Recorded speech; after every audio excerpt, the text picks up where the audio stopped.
Cinderella story. You want answers? We're on a mission from God. Inconceivable! Take your stinking paws off me! I'm afraid I can't do that. Have fun storming the castle! Hey everybody, welcome to the Story Cauldron, finding the folktales, fables, and philosophies behind your favorite Hollywood films. I'm Bobby the Movie Dude, and I'm flying solo this week in our first mini-episode. This podcast is all Tolkien's fault, and although I'm not quite as eloquent as Anthony while talking about Tolkien, I could still tell you that today's stories and Hollywood films are all made up of folklore and superstitions, and all these little bits and ingredients that come from other stories in our past. And before we get any deeper, I wanted to share with you that October is a busy time for us here at the Story Cauldron, and if you haven't already figured it out, story is directly related to what each of us do in our professional and personal lives. And this month requires us to be in a few places at once telling these stories that we love. Which brings us to today. If you're a fan of the show, you may already have an idea of what's coming. We are switching up the format of the show a bit and focusing on lore rather than a particular movie. Today I'm checking out everything 13, and more so Friday the 13th.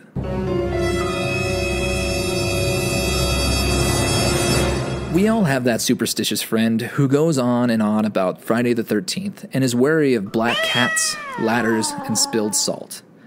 But according to the Stress Management Center and Phobia Institute in Asheville, North Carolina, apparently 17 to 21 million people in the United States are also affected by the fear of this day, making it the most feared day to date in history. Some people are so paralyzed by their fear they don't even get out of bed, let alone hop in a taxi, get on a bus, go on a train, book a flight.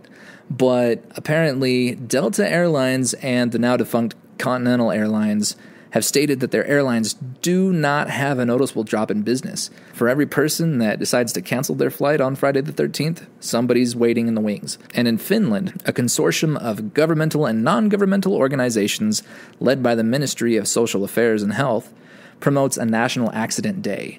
And take a wild guess which day they pick every year to hold this safety conference.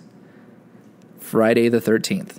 But there's some funny things that happen on Friday the 13th, just like the one that's coming up in a couple days. However, one strange anomaly does show up according to the Dutch Center of Insurance Statistics. They report that every Friday the 13th, they have fewer accidents and reports of fire and theft and all other crimes and accidents than most days because people are preventatively more careful and just decide to stay home and not mess with any type of superstition that they might have. And I'm fairly certain that it's the only positive side effect of a condition called, bear with me, paraskevadecatriophobia. That took a lot of practice to get kind of right, I hope. If I didn't get it right, let me know. But statistically speaking, driving is slightly safer on Friday the 13th, at least in the Netherlands, in the last couple of years, than it usually is anywhere else. But where does this superstition even come from? I mean, watching a movie like Friday the 13th, it seems the date doesn't play a huge role, but it is the day where a bunch of unfortunate acts happen. And in case you aren't familiar with the 1980 slasher flick, most of the movie takes place on a Friday, June 13th, where a maniac murders a bunch of camp counselors. However, there are many stories and films with the same name, like the 1933 British drama film directed by Victor Saville depicting the lives of several passengers in the hours before they are involved with a bus crash. Another unfortunate event that happens on Friday the 13th. The publication in 1907 of Thomas W. Lawson's popular novel Friday the 13th probably contributed to this kind of Friday the 13th hysteria. In the novel, an unscrupulous broker takes advantage of the superstition to create a Wall Street panic on Friday the 13th. Bear in mind, that's 1907, which is kind of spooky since the Friday the 13th mini-crash was a stock market crash that occurred on Friday, October 13th, 1989. It was referred to by some as Black Friday and Black Friday the 13th. And of course, there was a parody movie from 2000, Shriek If I Know What You Did Last Friday the 13th. That one was just, think a scary movie, and yeah, you've got it. But with the exception of the mini stock market crash in '89, These are just made-up movies and tales, right? Well, unfortunately, there have been a handful of real events that land on Friday the 13th, such as probably most recently the Paris attacks in 2015. All of these things keep the idea of Friday the 13th in the mainstream, in the news, in the forefront of our culture. But how did it actually become so unlucky and perceived that way? Well, it seems that there are a few theories out there, but it really comes down to the combination of the unlucky number 13 and a particular day of the week Jesus was crucified. So let's start with what makes 13 so unlucky. Okay, so let's start with what makes 13 so unlucky.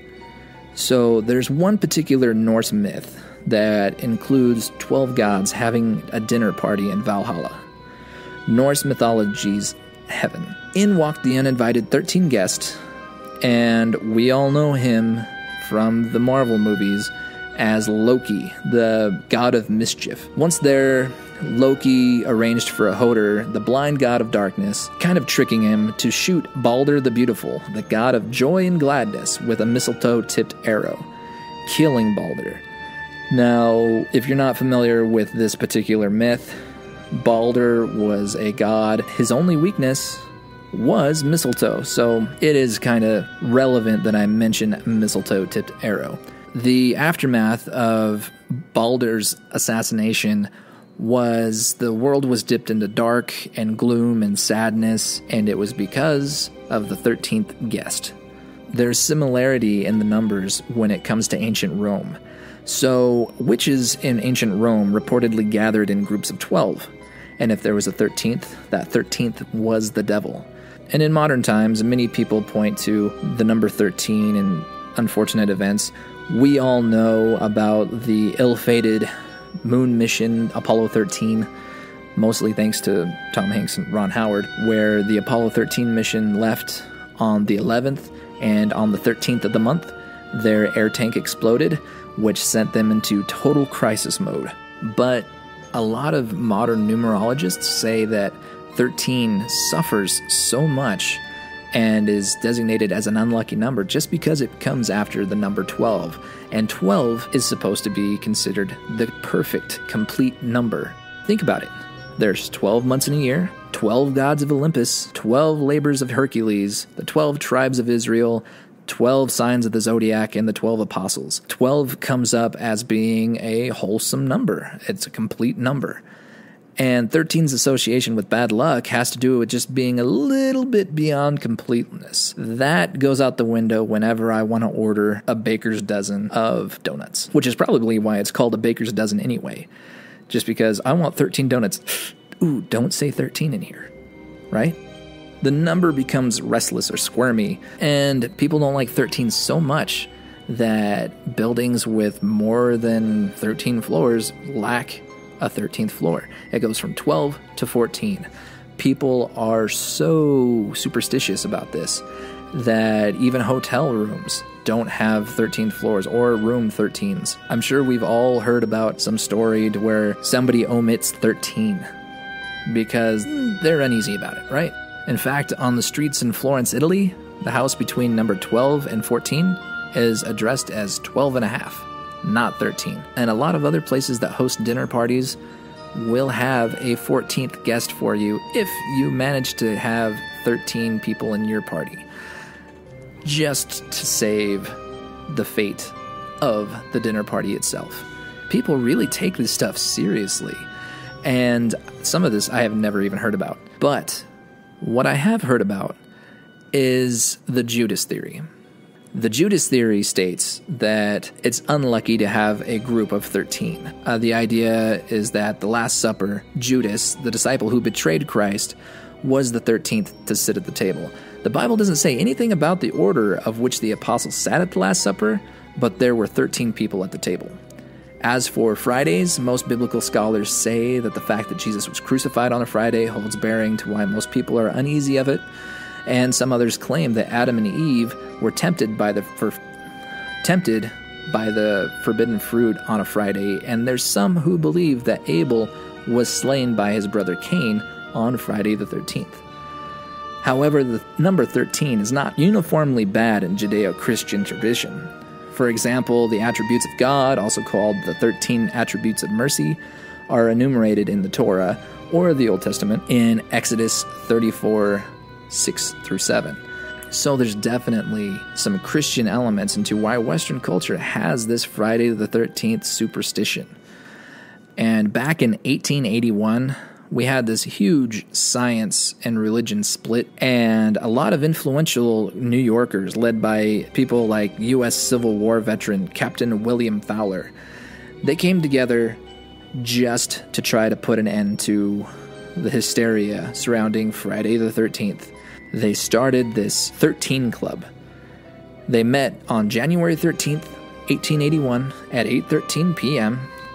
13 people sat around to dine in a room 13 of the venue. The guests walked under a ladder and entered a room and seated among piles of spilled salt.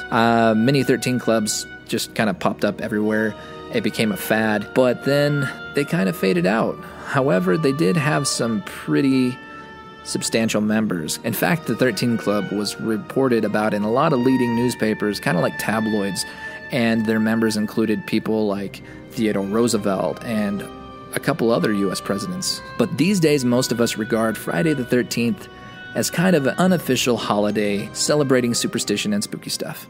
In fact, this Friday the 13th, you can catch a few new releases on Netflix and at the movie theater, such as The Babysitter and Happy Death Day, and both of these kind of emulate the slasher tone of the 1980 Jason Voorhees movie, Friday the 13th. But before I leave you guys today, since this is a mini episode, I gotta get going, I gotta flip this on its head and give you some of the lucky things that 13 is associated with. As I mentioned earlier, the 13 attributes of mercy are pretty cool, as is the legend behind Colgate University, which was started by 13 men with $13 and 13 prayers. So at Colgate, 13 is definitely considered a lucky number, and Friday the 13th is their luckiest day.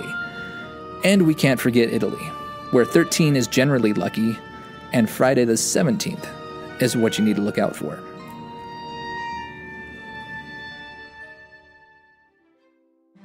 Thanks for joining us today on the Story Cauldron. The music for this episode is from the band Hook Sounds and from Go Soundtrack. If you like what you've heard, follow us on Instagram and Facebook and Twitter, and don't forget to rate us on iTunes and leave a review. It helps other people to find our podcast and keeps us exploring new tales. As for all those requests that have been coming from our awesome listeners, they're on our list. However, it might be a little ways down the road before we can get to those topics. There's too many amazing movies coming out and shows that we have already planned on with the Halloween and holiday season coming up. Just know that we have not forgot about you, and we hope you enjoyed our first mini episode. And until next time, bye!